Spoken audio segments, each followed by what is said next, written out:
Salut chers fidèles abonnés de la chaîne, cliquez pour gagner, j'espère que vous allez très bien. Alors, dans cette vidéo, nous allons parler de 3 informations du projet Access Infinite, qui était l'un des premiers projets Gamify, avec un de ces tokens. Voilà, il y a certaines informations qui sortent, alors je tiens à vous informer. Secondo, nous allons parler de Avalanche, de l'histoire de Avalanche, rapidement ici. Et en dernière position, nous allons parler du projet Baby Dog. Ce qui peut toutefois arriver, je vais parler du swap. Est-ce que le swap va aider Baby Dog à avancer ou va l'aider à redresser? Je vais faire une petite analyse dans cette vidéo avec vous. Alors, si tu n'es pas encore un abonné de cette chaîne YouTube, abonne-toi rapidement et surtout active la cloche de notification pour ne rater aucune de nos vidéos. Je tiens aussi à vous rappeler, si vous voulez un partenariat pour utiliser voilà, certains de nos espaces publicitaires sur YouTube, sur Telegram ou sur notre blog, alors n'hésitez pas à nous contacter en description de la vidéo suite à notre email pour en faire la demande. D'abord, notre équipe va analyser d'abord le partenariat. Si ce n'est pas du Ponzi, du scam, si ce n'est pas, voilà, si les choses sont nickel, alors là, on pourra vous dire les conditions nécessaires pour faire, voilà, pour faire la pub pour vous en ce sens-là. Aussi, je tiens aussi à vous demander de rentrer dans notre groupe Telegram, surtout dans notre channel, où nous sommes en train de faire une votation récemment. Actuellement, c'est le projet Raka qui est en train de gagner. Donc, très bientôt, le samedi, à 20h GMT, ça va chauffer avec Raka. Beaucoup d'informations dans le chat voice. Alors, rentrez dans le groupe Telegram et votez massivement le projet de votre choix. Alors, ce matin, on se lève avec le Bitcoin dans les impasses. Voilà, qui a passé le cap hier de 12 000 $. Ça a eu une chute brutale. Les gens ont paniqué. Mais c'est l'écosystème. Vous voulez qu'on fasse quoi? L'écosystème est comme cela. Hein? Ça monte, ça descend, ça monte. Tu es pauvre, tu es riche demain. Donc c'est comme cela. Donc soyez habitués si vous êtes un débutant. Soyez habitués si vous êtes un débutant. Alors, on va commencer par Access Infinity. D'abord, on dit merci à Crypto Actu pour cette information.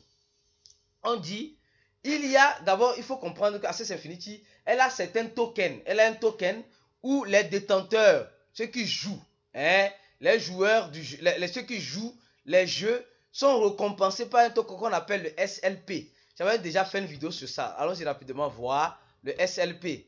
Vous allez voir clairement que ce token a, voilà, c'est la récompense, je peux dire en gros, des personnes qui jouent. Alors, ce token a un bon total supply. Mais ce que nous dit cet article, simplement, on nous dit clairement que il y a 22 milliards de SLP qui sont détenus par quelqu'un. Et selon les enquêtes, ce n'est pas aussi un échangeur. Si c'est un échangeur, elle va utiliser ça pour la liquidité, il n'y a pas de problème. Donc, ils sont détenus par quelqu'un. Et l'équipe aussi du projet en soi, d'Access Infinity,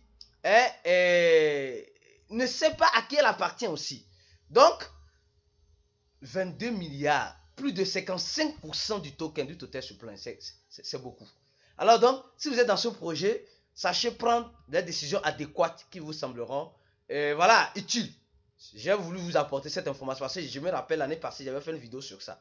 Alors je me dois de revenir vous informer de ce qui se passe. Donc il y a une personne qui détient plus de 55% du total supply.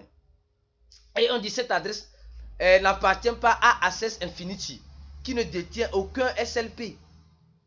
Alors donc, qui est en train d'accumuler ces SLP? Imaginez peut-être en bien ou en mal. Si c'est en bien, alors il va faire rare. Mais si c'est en mal, s'il vend tout, ça va aller, voilà, à la dérive. Ça, c'est la toute première information pour vous. Deuxième information, rapidement. Nous allons parler de Avas. Avalanche, le projet Avalanche. D'abord, on va parler du projet Avalanche. Rapidement. Le projet Avalanche, depuis quelques jours, est dans une polémique pas possible. Oui, dans une polémique pas possible. Semblerait-il que le projet voilà, a engagé voilà, un cabinet d'avocats pour, ça je vous résume juste l'affaire, pour chercher voilà, des failles ou des problèmes aux concurrents. En gros. Et qu'est-ce qui s'est passé? Il y a une vidéo qui est venue en ligne de l'avocat, je crois bien, qui est en train d'expliquer cela et qui dit avoir détenu une bonne quantité du projet. On l'a payé une bonne quantité du projet pour le service rendu. Alors, et vous allez voir ici, les responsables, bien sûr, d'Avalanche sont en train de dire non, que c'est des fausses accusations. Et en ce moment, le CEO de Binance a tweeté quelque chose. Le CEO de Binance a tweeté quelque chose qui semble être intéressant. Il dit simplement, le CEO de Binance simplement dit, si c'est comme ça, c'est sauvage. Si c'est le cas, c'est que c'est sauvage. Et il ne sait pas si c'est vrai ou c'est faux. Mais dans cette vidéo, voilà, là un peu attristé, si cette vidéo est fake. Mais il dit, nous ne sommes pas des concurrents. Donc ça veut dire simplement que Binance, si réellement c'est le cas, alors Binance faisait peut-être partie. Ah, mais après, Césaire a supprimé ça. Binance faisait partie des personnes qui étaient où on cherchait des problèmes, quoi. Des projets où on cherchait des problèmes. Non, simplement pour dire simplement, vous savez, ce monde de la crypto-monnaie, là, il y a la place pour tout le monde. Je ne vois pas comment un projet va dire, elle va lutter ou bien elle cherche. Bon, c'est vrai, tu peux corriger les failles de l'autre. Ça, ce n'est pas encore un problème. Tu peux corriger les failles de l'autre. Mais aller jusqu'à ce point, je trouve que c'est un peu exagéré. Bon, moi je dis, si réellement les responsables du projet Avalanche tiennent vraiment à leur dignité, alors je pense qu'ils doivent poursuivre cet avocat qui est en train de diffamer leur nom, leur projet pour rien. Mais s'ils ne font pas cela, ça veut dire que ce que l'avocat, le cabinet d'avocats dit est peut-être vrai. Et ce n'est pas bon pour l'image du projet. Ce n'est pas bon pour l'image, moi je dis pour l'image du projet, mais le projet en soi est un bon projet. Je dis bien, le projet en soi, mais c'est la polémique qui tourne autour de ce projet actuellement. Alors donc, gardez les yeux grands ouverts, on ne sait pas ce qui va se passer dans les mois à venir avec le projet Avalanche. Alors rapidement, Baby Doge. Avant de parler de Baby Doge, je voulais même parler de Luna Classic. Si vous êtes intéressé que je parle de Luna Classic, alors peut-être dans les jours à venir, je vais parler de ce qui se passe aussi avec Luna Classic. Oui, oui. Qu'est-ce qui se passe réellement avec Luna Classic? Je vais donner aussi quelques petits détails. Alors, avec le projet Baby Doge, nous avons su que le 15 août, le projet Baby Doge a lancé le testnet de son swapper. Ils vont lancer en place un swapper. Ils vont mettre en place un swapper qui permettra facilement aux détenteurs de Baby Doge d'échanger un peu comme PancakeSwap. Un peu comme PancakeSwap. Mais c'est en phase testnet.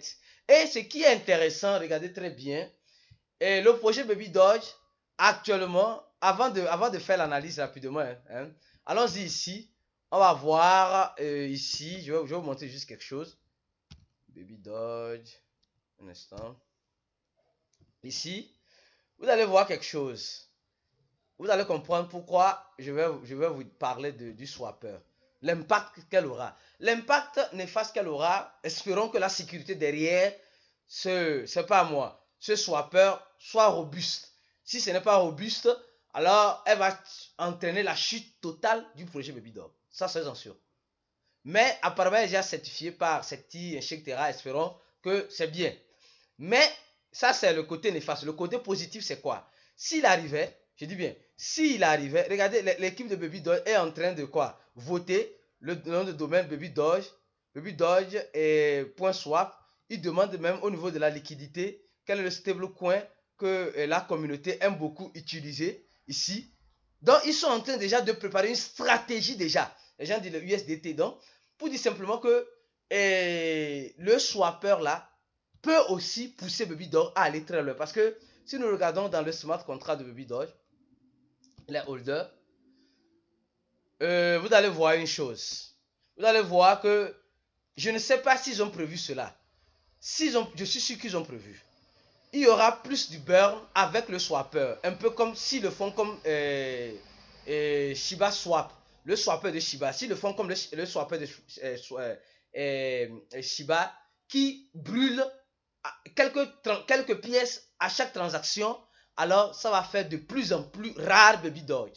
Et quand quelque chose est de plus en plus rare, qu'est-ce que ça devient? Je ne saurais vous le dire. À vous de prendre vos décisions. Je ne fais que faire des analyses pour vous. Donc, le swapper peut être l'échec du projet ou peut pousser le projet à aller plus au-delà de ce qu'elle a prétendu faire sur le marché des cryptos. Alors, voilà les informations donc pour vous concernant le swapper. Donc, si je ne sais pas, j'ai dit je ne sais pas, sûrement que s'ils font la même stratégie que le swapper de Shiba Swap, je vous assure que ça brûle plus de baby doll à chaque transaction comme le fait Shiba Swap. Je vous jure que ça va faire mal et ça va faire rendre baby doll de plus en plus rare. Alors, je m'arrête là sur cette vidéo. On se dit à la prochaine vidéo et laissez un commentaire de la vidéo et ciao.